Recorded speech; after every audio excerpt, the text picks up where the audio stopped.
In a significant blow to Russian military operations, Ukrainian forces have reportedly targeted and destroyed the headquarters of the Russian Army's 40th Separate Guards Marine Brigade in the town of Rilsk, located in Russia's Kursk region.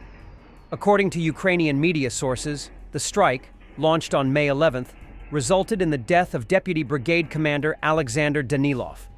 Danilov had been actively involved in Russia's full-scale invasion of Ukraine since 2022, and previously took part in Russian military campaigns in Syria. His death adds to a growing list of Russian military officials eliminated by Ukrainian forces in recent months. This strike marks a continuation of Ukraine's increasingly aggressive use of missiles and drones to target Russian military infrastructure, not only within occupied Ukrainian territories, but deep into Russian soil. The operation also raises questions about the stability of Russian control in the border regions. Notably, the Russian military announced in late April that it had fully secured the Kursk region. However, Ukrainian President Volodymyr Zelensky countered that statement just a day later, affirming that Ukrainian troops were still engaged in combat operations within the area. As the conflict intensifies, cross-border strikes such as this signal Ukraine's strategic intent to undermine Russian command capabilities and challenge Moscow's claims of territorial control. In the Novopavlivka direction, Russian assault units on armored vehicles tried to break through closer to the Dnipro region. Lieutenant General Serhiy Nayev, commander of the Vuhledar Tactical Group, described the details of the attack. The Russian command executed an assault operation near the village of Novoalexandrivka. The enemy is not relenting at the Novopavlivka and Pokrovsky sectors. Despite heavy losses, the invaders continue their assaults, trying to break through to the administrative border of Donetsk and Dnipropetrovsk regions at any cost, the lieutenant general noted. The Russians used 5 tanks, 12 armored vehicles, and 25 motorcycles for the latest attack. The convoys were moving from 3 directions. Ukrainian aerial reconnaissance detected the enemy 5 to 10 kilometers away. As a result of our shelling and the work of kamikaze drones, more than 70 invaders, 2 tanks, 6 armored vehicles, 2 cars, and 14 motorcycles were destroyed. Their offensive was defeated, Nayev reported. Some of the Russian armored vehicles were stopped directly near the village of Novoalexandrivka. It is only 4.37 kilometers from this village to the administrative border of the Dnipropetrovsk region. According to Nayev, last month, the enemy doubled the intensity of its attacks. There were 1,916 attacks, 8,275 explosive devices dropped from UAVs, 16,286 FPV drones involved, 3 times more than before, as well as 9,734 artillery attacks, and daily tactical aircraft attacks. Thanks to the well-organized defense of the Vuhledar Tactical Group and coordinated work with brigade commanders, we are holding the front and breaking the enemy in all critical areas, the commander added. According to him, Ukrainian losses were reduced by 15%, and the tactical situation improved in 3 key areas. Our soldiers gave the invaders what they deserved. In a month, we almost doubled the number of liquidated invaders. 9,641 voluntarily demilitarized. We also destroyed 75 artillery systems, 19 tanks, 37 armored vehicles, 729 vehicles, ATVs, buggies, motorcycles, and 16 ammunition depots, Nayev summarized. Recently, 14 Russian bikers tried to attack the positions of Ukrainian paratroopers in the Pokrovsky direction. The Russians were trying to break through on the road that their armored vehicles had unsuccessfully attacked earlier. Motorcycles not only allow you to quickly overcome dangerous areas of the front line, but also to do so in a non-focused manner. A truck carrying armored personnel carriers seized from Ukraine overturned in Bashkortostan, Russia, as a result of a traffic accident. During the incident, a KAMAZ truck with a trawl collided with a Kia passenger car, resulting in injuries. As a result of the collision, the truck slid into a ditch and rolled over on its side, injuring 2 people. The Kia car also went off the road and into a ditch.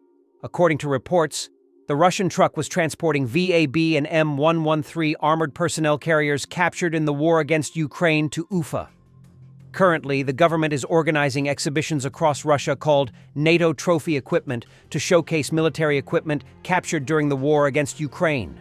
The French VABAPC and the American M113APC were transported to participate in one of these exhibitions. The purpose of such events is to show ordinary Russian citizens the alleged superiority of Russian weapons over NATO equipment.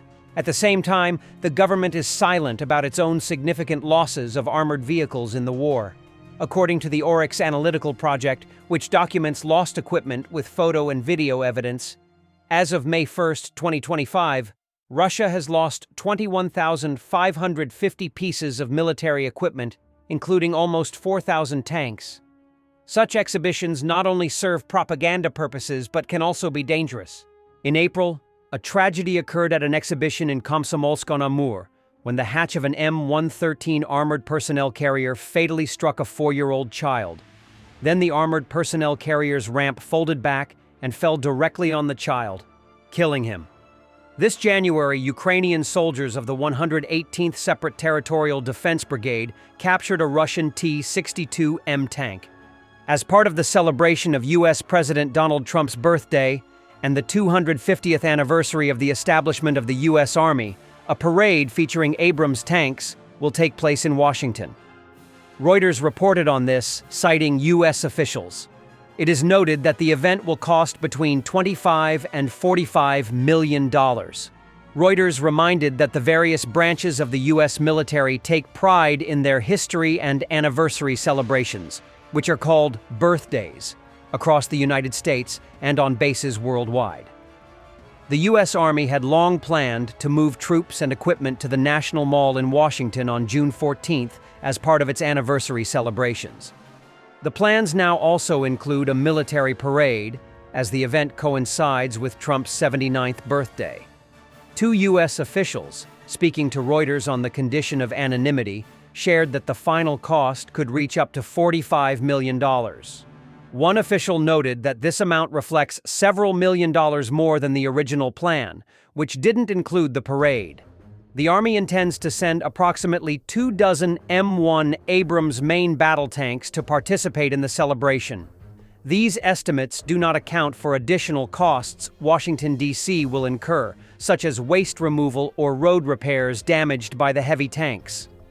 Reuters previously reported that, according to the plan, more than 6,500 military personnel, around 150 vehicles and 50 aircraft, are expected to arrive in the U.S. Capitol.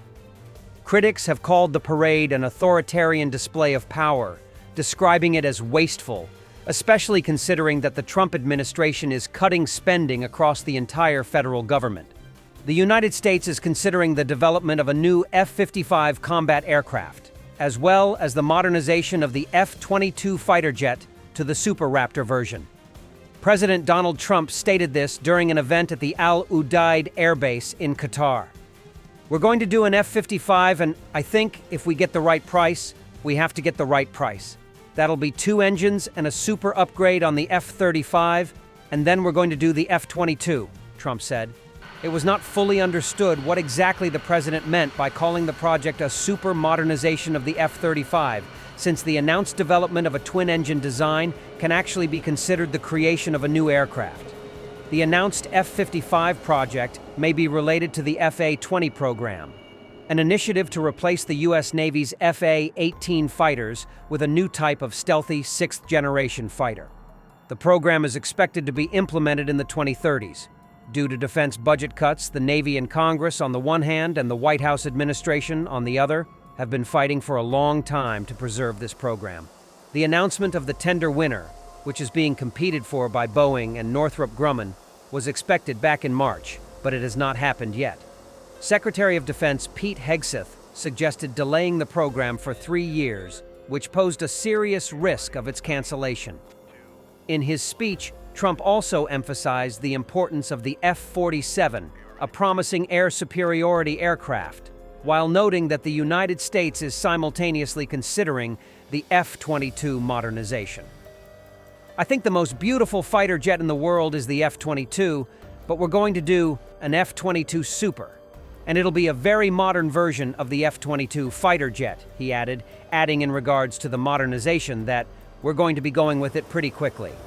The president was most likely referring to the traditional prefix Super to the name of a deeply modernized aircraft, as was the case with the FA-18 Super Hornet fighter. After Lockheed Martin dropped out of the competition to develop the sixth-generation NGAD fighter, the company said that the technologies developed under the program would be used to modernize the F-35 and F-22 fighters. It is likely that these technologies will form the basis of the Super Raptor. CEO Jim Teichlet stated that the F-35 Block 4 fighter jets will integrate new combat systems and sensors, more advanced radars, and passive infrared detection sensors. Thanks for watching, and don't forget to subscribe. Also, if you want to support Warthog Defense, please become our member and get early access to new videos, exclusive members-only videos, and become administrator in comment section. The membership link is in the description. Rescues every day. We had a guy last week at 6 rescues in 6 days. You know, he's doing the job every day.